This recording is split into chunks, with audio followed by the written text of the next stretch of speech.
Ok, aqui no Hotel Vila Real, já a preparar para uma entrevista para o nosso próxima convidada, Ana Cláudia Klosowski. A vida alterou da previsão do Estado, trabalhava nos Correios, mas de alguma forma puxou paixão pela fermentação natural e agora tem uma empresa de panificação onde tem fermentação natural. É um sucesso, não tem mãos a medir, saiu do antigo emprego para criar uma empresa. Ela e o marido então estão a fazer um pequeno estrago e uma grande diferença aqui na região do Guaratuba. Não percam já a seguir então a história muito personalizada da transição e da transformação de Ana Cláudia Klosowski. Já a seguir.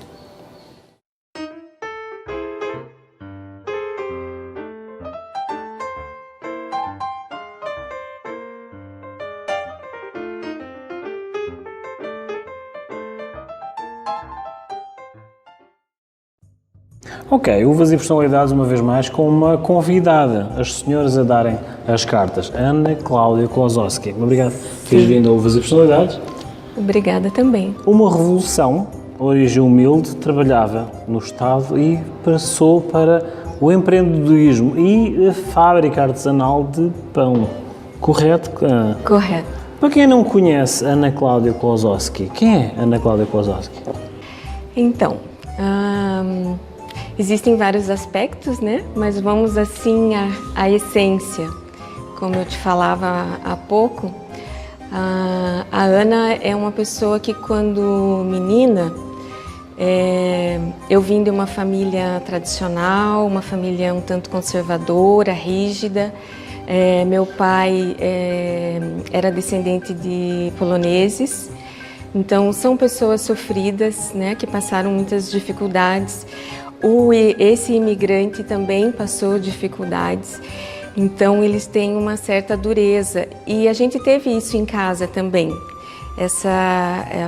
a maneira um pouco mais rígida no comportamento, na criação da família, mas isso era algo assim que de repente não era o suficientemente bom para mim. E quando eu percebi isso, que existe uma outra forma de viver, mais leve, mais alegre, mais feliz, eu falei assim, é isso que eu quero para minha vida. E eu passei a buscar isso. Não é fácil, nada fácil. Não foi a partir desse momento que eu passei a ser feliz, não. É toda uma busca, uma transformação de procurar melhorar aquilo que me deram e eu poder ir além.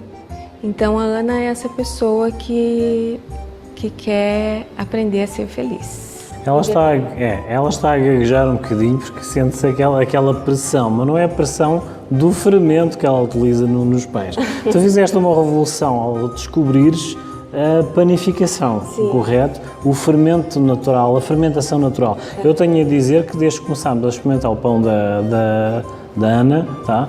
Eu sinto um pouco o gosto da terrinha, tá? O pão de azeitona, o pão de cereais e a massa dela com o pão de casquinha, como eles dizem, é muito parecido com a tua terrinha. Fico sensibilizado porque a gente quando dá uma dentada no pão faz lembrar as raízes, tá?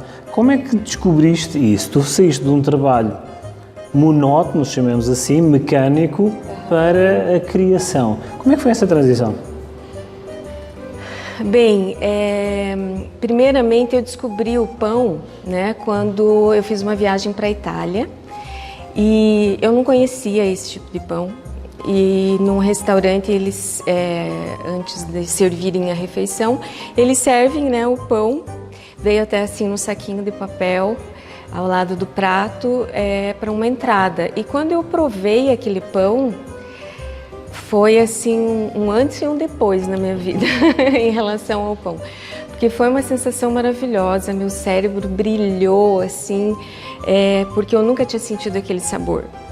Porque, para quem não conhece, né, o pão de fermentação natural, ele dá uma leve acidez e ele prolonga sabor, né? É muito diferente do pão que nós estamos acostumados a comer aqui no Brasil. Eu digo aqui no Brasil porque não faz parte da nossa tradição, esse tipo de pão, né?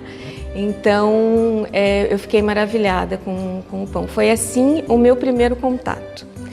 E essa transição ela se deu porque eu não estava feliz no meu trabalho. E há muito tempo já eu vinha procurando uma outra atividade profissional para eu poder sair e seguir em frente. E num dado momento, depois que eu voltei e tal, eu passei também mais um tema paralelo a isso, né?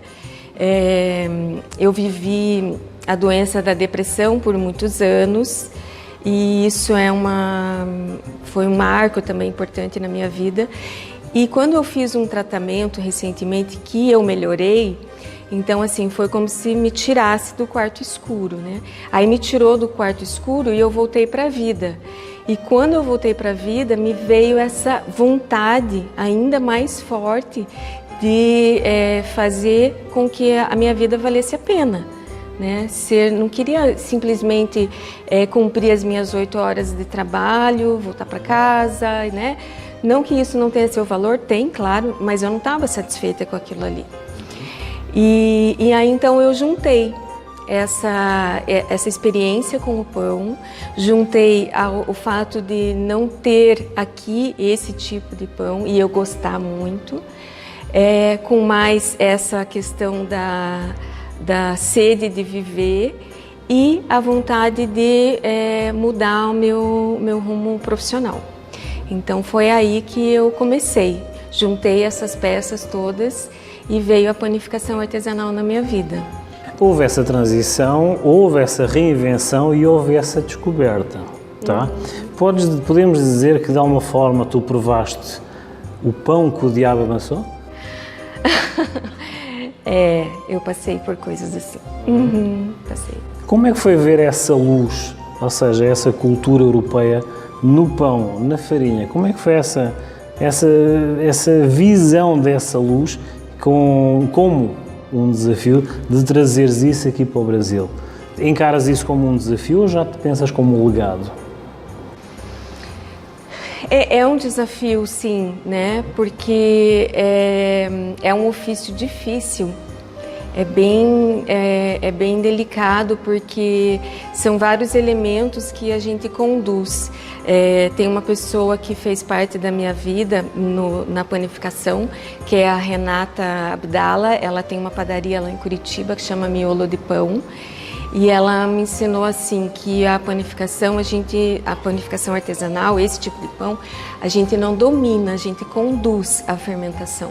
Então é um desafio por esse motivo, porque são vários elementos que cada fornada que eu vou trabalhar, eu preciso colocar o meu amor, a minha paixão, a minha técnica ali e a percepção do ambiente, né, da temperatura, da umidade do ar, de como que está o trigo, da pureza da água, para sair uma boa fornada. Nem sempre dá certo.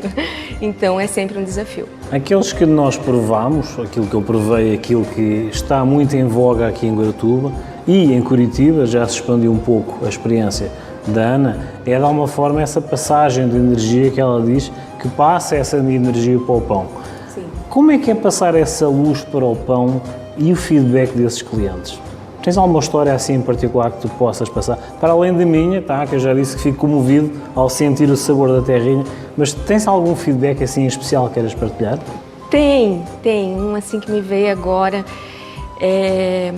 Tem uma cliente que ela tem um filho especial e ele não gostava de comer pão.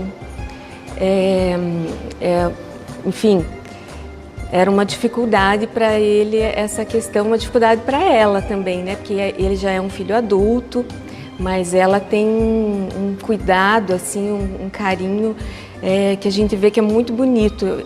Toda mãe, né? Mas o fato dele ser especial parece que ela tem algo mais até. E ela comentou comigo assim que depois que ele provou o meu pão, ele se apaixonou e que ele ama o pão.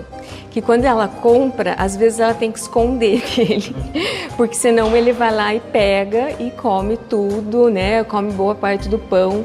Aí ela contou uma história para mim que teve um dia que ela pegou ele pegou o pão inteiro, comendo assim, sem fatiar, sem nada, de tanto que ele é apaixonado pelo pão.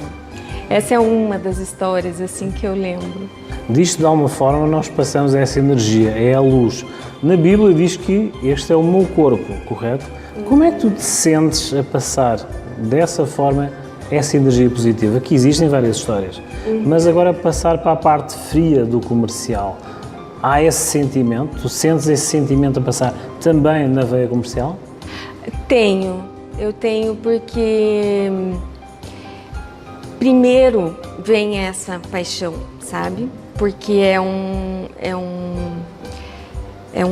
algo artesanal, né?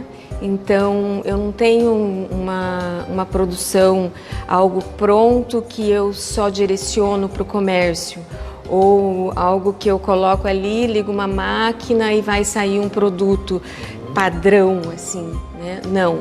Então sempre vai ter esse meu envolvimento, essa minha paixão, essa dedicação, porque são horas de dedicação e cuidado para saber se ele está bom, se ele se desenvolveu ou não, se a temperatura está adequada, para daí então eu passar isso para o cliente e daí haver esse comércio, né? Então é importante sim esse comercial, porque eu vendo por meio de encomendas, então tem essa parte antes. Mas o fazer, que eu chamo isso de uma paixão, é muito forte. E em seguida vem o comércio. Eu acho que o fato de ser um produto artesanal, de ter um cuidado bastante grande, faz com que seja bom, né? À medida em que eu tenho sempre o interesse de estar aprendendo, de estar procurando melhorar. Então, quando eu entrego isso para o cliente, e na maioria das vezes as pessoas gostam, existem várias situações que o cliente não gostou, até porque muitas pessoas que provaram a primeira vez se sentiram estranha, né? Sentiram estranho, aliás, o pão, porque é um paladar diferente. Mas mesmo assim, na maioria das pessoas que gostam, tem esse feedback positivo. Então, eu penso que essa luz, né, que você quis dizer, isso, ela primeiro vem no fazer. E em seguida é meio assim que uma resposta que eu tenho do comercial. Fala-se muito do marketing humanizado. Tu estás a fazer o marketing humanizado, correto? Verdade. Agora vamos passar para uma parte mais intimista. Sim. Agora é assim, já peguei na transição, já passei no profissional, já passei a estrutura da uva, tá? Do rótulo do vinho. Agora vamos passar para a uva, como eu costumo dizer. Sim. Ana Cláudia, qual é a frase, o livro ou alguma máxima que te acompanha assim diariamente? É uma máxima, né? Não é uma frase que é de algum grande pensador. Mas eu sempre pensei assim, se já fizeram, não importa o quão difícil foi ou o quanto sofrido foi, se já fizeram e deu certo, alguém conseguiu fazer, então eu também vou conseguir fazer. É isso. Para os jovens que estão a gatinhar agora nessa área, que tu apanhaste, a gente costuma dizer que apanhou o boi pela armação, pela estrutura. Sim. Esses novos profissionais que estão a gatinhar na área, tu que tiveste essa transição, que mensagem é que tens a passar para eles? Na área da panificação artesanal? É estudar, é o que me passaram, na verdade, sabe? Pratique, pratique, pratique muito. Não desista, porque você vai errar muitas vezes, mas é nesse caminho que você vai descobrindo as nuances e essa percepção necessária que a gente vai desenvolvendo só com a prática. E agora, para quem conhece a Ana Cláudia pela primeira vez, o que é que a pessoa vai ler nos teus olhos? É difícil. É difícil, né? A gente imaginar o que o outro vê na gente. Mas eu acho que a pessoa deve ver assim em mim a simplicidade, a alegria, eu digo essa alegria depois que eu passei a fazer o pão, porque isso me trouxe muita alegria, entusiasmo, sabe? E o milagre das rosas. E o milagre das rosas, com certeza. Você me ajudou. Foi Ana Cláudia Klosowski. Os contactos dela vão passar aqui em baixo, no rodapé. Também o Instagram. Provem o pão dela. Isto vai também para a TV local, mas procurem no Instagram a produção dela. Redes sociais, o milagre das rosas, como comentei. Vejam, sintam, provem. Como eu costumo dizer, é algo a provar e a desbravar. Eu, pessoalmente, fiquei com o gostinho da terrinha na panificação dela de fermentação natural. Ana Paula, obrigado por teres vindo a Uvas e Personalidades. Sim, muito obrigada pelo convite também. Ela gaguejou, mas correu tudo bem. Então, vamos fazer então um pequeno intervalo e voltamos já já.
Tá com saudade de viajar? Então arroche e descubra o Rio Grande do Norte, uma lindeza de lugar. Aqui você tem um mundo pra passear. Natal, Pipa, Galinhos, gostoso, mas se quer um friozinho maravilhoso, não falta serra pra você aproveitar. Aqui é tudo perto, pode vir de carro, avião, até a pé. Tem Santa Rita de Cássia pra quem tem fé, mas menino, tem até montanha pra descer de rapé. O Rio Grande do Norte tem um mundo para você aproveitar. Vamos viajar? Turismo preparado e seguro é logo ali. Visite riograndedonorte.com.br.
Hoje, no Dicas da Fran, teremos um momento incrível para você que está querendo mudar seu visual. Estaremos falando um pouquinho sobre cabelos brancos e como transformá-lo eles através do loiro. Venha seguir o nosso programa e conhecer como isso pode acontecer.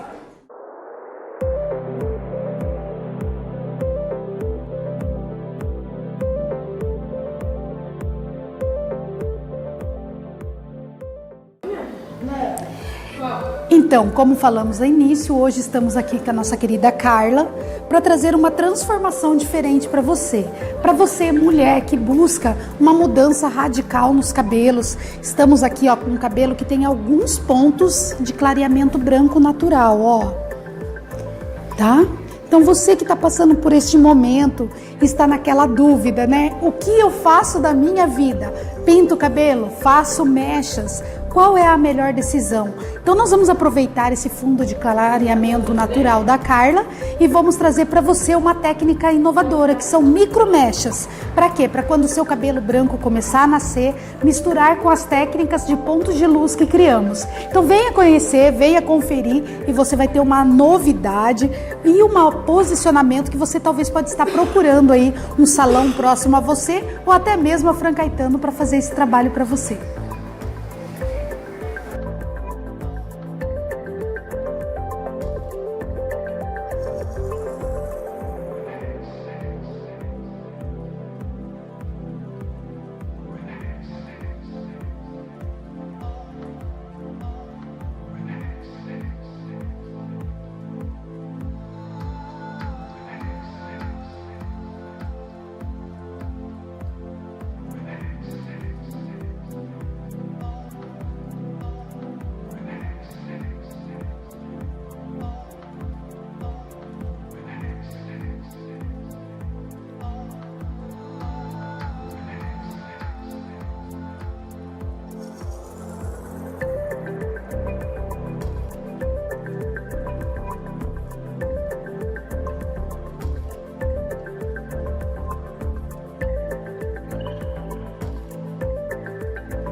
Então, meninas, acabamos de montar esse cabelo aqui, né? Estamos dando agora luminosidade nele. Olha aí que legal. A cor já começou a surgir, tá? Então, em breve nós vamos ter essa mudança. A qual momento eu indico as luzes ou as mechas para você? Normalmente nós passamos por uma fase em que surgem alguns pontos de cabelos brancos.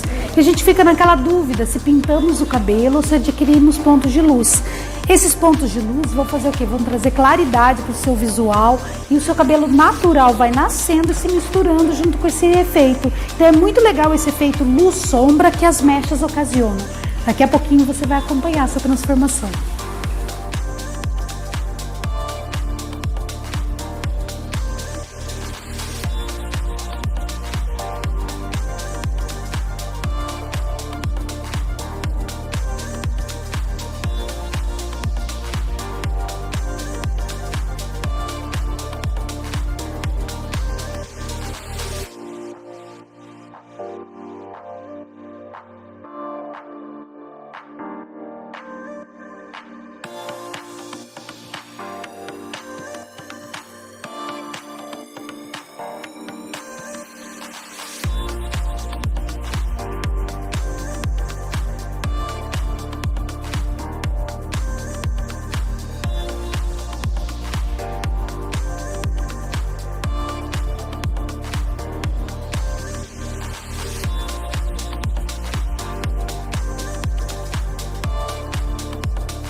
Trabalho realizado com sucesso. Olha que coisa mais linda. Olha aí. Olha o efeito causado na nossa cliente. Olha o rosto da nossa cliente. Rejuvenescimento, contorno, luminosidade. E detalhe, olha aqui, abaixa um pouquinho, cara. O cabelo branco pode nascer, que a nossa cliente vai ter esse contraste, ó. Dicas da Fran da semana: fique loira, fique linda, fique poderosa.